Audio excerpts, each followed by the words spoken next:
the University of Pennsylvania. I'm gonna go check out the encampment. We're asking folks not to film inside the... Do you have any legal right to say that? I don't know if I do. All right, you guys will be hearing from my lawyers. What are your thoughts? Do they have any right to tell me I can't come in? It's university property. That's not valid. To violate the consent of a ton of people. Aren't you guys violating the consent of the university who's asked you guys not to be here? These are students. Are you a student? I'm here to support students. There's a bigger reason. When they're talking about outside agitators, you are the outside agitator. Okay, who here's actually a student? You're clearly a 45-year-old man. That's one thing we agree on. I'm a legal observer. You're not a lawyer! I'm asking you not to go in there. There's no right to privacy. You want to violate the consent of... There's no consent on property that's not theirs. I have the right to walk around the campus. Now you're blasting music in front of the library. They're setting up an illegal encampment. I'm just trying to walk around. There's an actual sign right there that we've already filmed from the university. Ow! Just struck me with an umbrella. Is this harassment and intimidation? Well, if there's an intent to strike. From a legal perspective, are they allowed to intimidate me, not let me in? No, Title VI absolutely says this is not allowed. This intimidation, and it's based on our race or ethnicity. I would consider this harassment. You're really blocking me. All right. Well, they have no facts on their side, and they certainly don't have any law. But they certainly have loud f***ing music. You have the right to protest, but not in private property, and especially when you're not even the student. I got a weird comment, bro, the eye has been closed way too long. I hope you're getting more treatment for it. Well, a bunch of Pokemon arrived. Gotta catch 'em all. So don't worry, reluctant, I fixed it. Okay, I am the problem. I went on a date with this guy and he was like, it's getting late. Do you want to come back to my place? And I was like, sure, but I'm not going to sleep with you. Like, that's not happening. And he was like, that's totally fine. Just come over. And I was like, cool. So I go to his place. He respects my wishes. He's so nice. He cuddles me all night. And I'm like, are you f***ing gay? Like, what? And like, I just wanted him to like try, and then for me to be like, no, you know what I mean? I wasn't gonna sleep with him. Now I feel ugly. Why are you running? In other words, ladies and gentlemen, being respectful is not enough. You're either a beta or a gay person. Tearing our diplomas, ending our relationship with this university, and that's what we're going to do.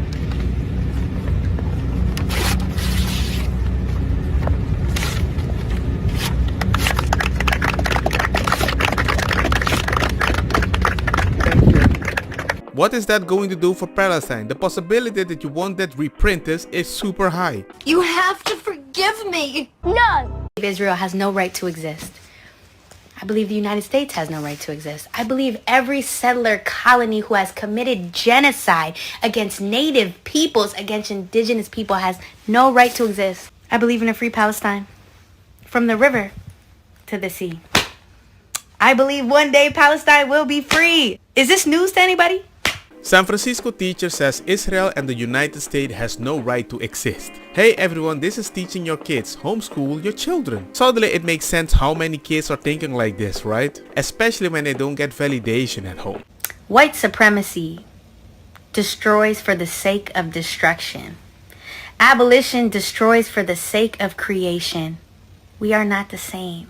Well, if you was born in Pakistan, originally from Pakistan, you must have been kidnapped by me. You've been kidnapped by you? Of course. Because there is no option to get you, right? Okay. You have your women over there, though. Seriously. So you are in Canada, so I cannot say you anything. Okay. I cannot touch you anything. Because it is Canada. Yeah, well, yeah, definitely you couldn't touch me. There's laws to this shit here. You know what I mean? That's not that flattering. That's kind of scary. Trust me. Because, like, there was no option. Okay. Well, you have a good night. You too, thank you. Bye. Bye, Shababu. I don't know what's worse, the fact that he's so calmly stating that to her, or the fact that he's acting like it's something everybody does and it's no big deal. Let me know what you think in the comment section. Which is, how many Palestinians are you going to kill before you say it's enough? And you have no answer. So your answer is endless death for Palestinians, but I can't believe they're fighting back.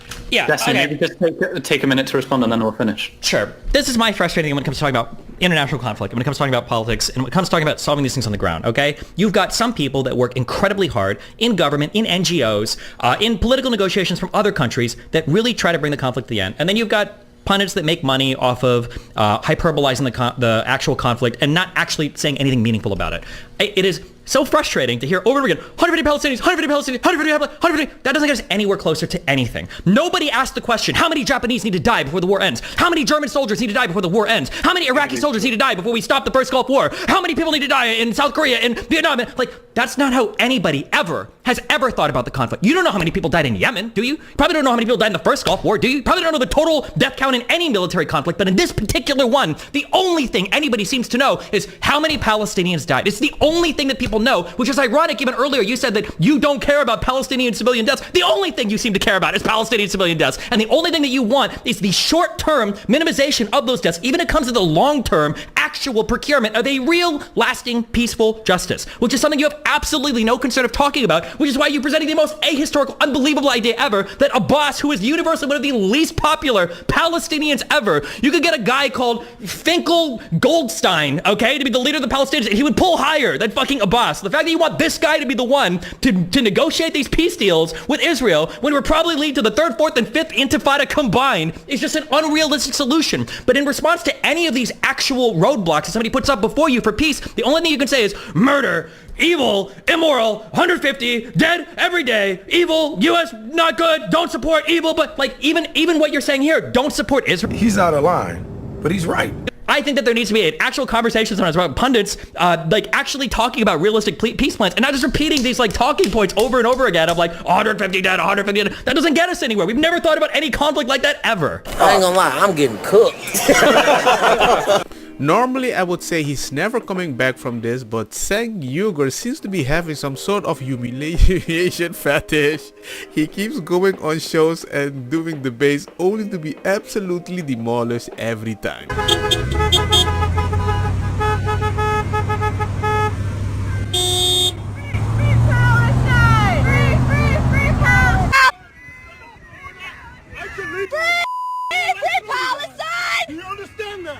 Do you know? Free Palestine! You actually are losing people. You are losing people to your cause because of this. You get out of the road. 45,000 dead. 45,000 dead. 45,000 dead. Genocide sympathizers. Genocide sympathizers. Free Palestine! And he is right. It's not that I don't want to support you, and instead of helping people understand the whole situation, you're making people hate you even more in the same country they're living in, instead of helping the people that you're loving way more than the people that you're living with. Bye, have a great time. Because in all honesty, we see children. Want me to take your iPad away? No! Okay, well, it's time for bed. No! Not going to bed! No! Oh, come on. I'm not ready to go to bed. Come on, I gave you an extra hour. I said, no, it's not time for bed. Chill out. It's 9 o'clock. I'm 12 years old. Stop treating me like a baby. Let's I'm go. not going to bed. We're not going to bed. Can you hear her? Let's no! go. We're not going to bed. No! What do you not understand? Okay, fine. You can have one more hour. You go to bed. Yeah, you go to bed. Yeah. Okay. What's wrong with y'all women? What's wrong with you? What's wrong with you? But still, as a parent, you want to be nice as long as you can, but sometimes you have to be direct. So instead of saying no or stop, I'm going to say, knock that shit off. I'm not going to say it again. And personally, it would not surprise me USA is saying that to Israel, but you hate USA. والعدوى ماذا؟ الدول العربية وين؟ وين الدول العربية؟ تعبنا والله تعبنا. كيف اللي بيصير فينا والله تعبنا. كل يوم من مكان لمكان، كل يوم من مكان لمكان، وين بدنا نروح يا رب؟ وين بدنا نروح يا رب؟ يا رب خذ راحتنا يا رب. If my allies are calling out what's happening to me, why don't they help me? They like my pain, but they don't like my voice. Isn't that weird? But some you do help, and they want to speak about it. Nadia Murad, a Yazidi girl, was 90 years old when ISIS took her and held her like a gangster for 3 months and did a bunch of stuff. ISIS did a bunch of stuff to her mother and 6 brothers. Wow. Nadia's book event was cancelled in Canada because the organizer felt her story would promote phobia. And I'm like, okay. Ain't nobody got time for that. And then comes the $1 million question. Do refugees really escape what they wanna escape?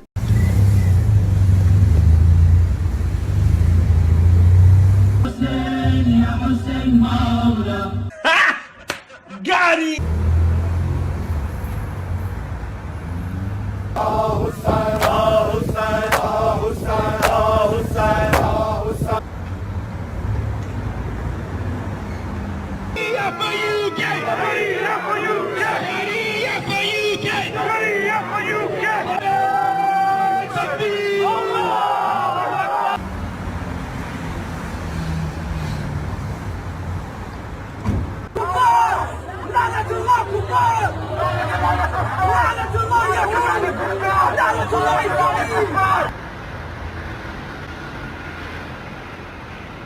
Shia, innit? They're all kuffar. They're all kuffar. What? Who could do anything about it? What? What? Shia kuffar. What? Do something. Every weekend, Mohammed tries to get his children together for a day out. But as Mohammed and his wives are unemployed and dependent on benefits, days like these are rare.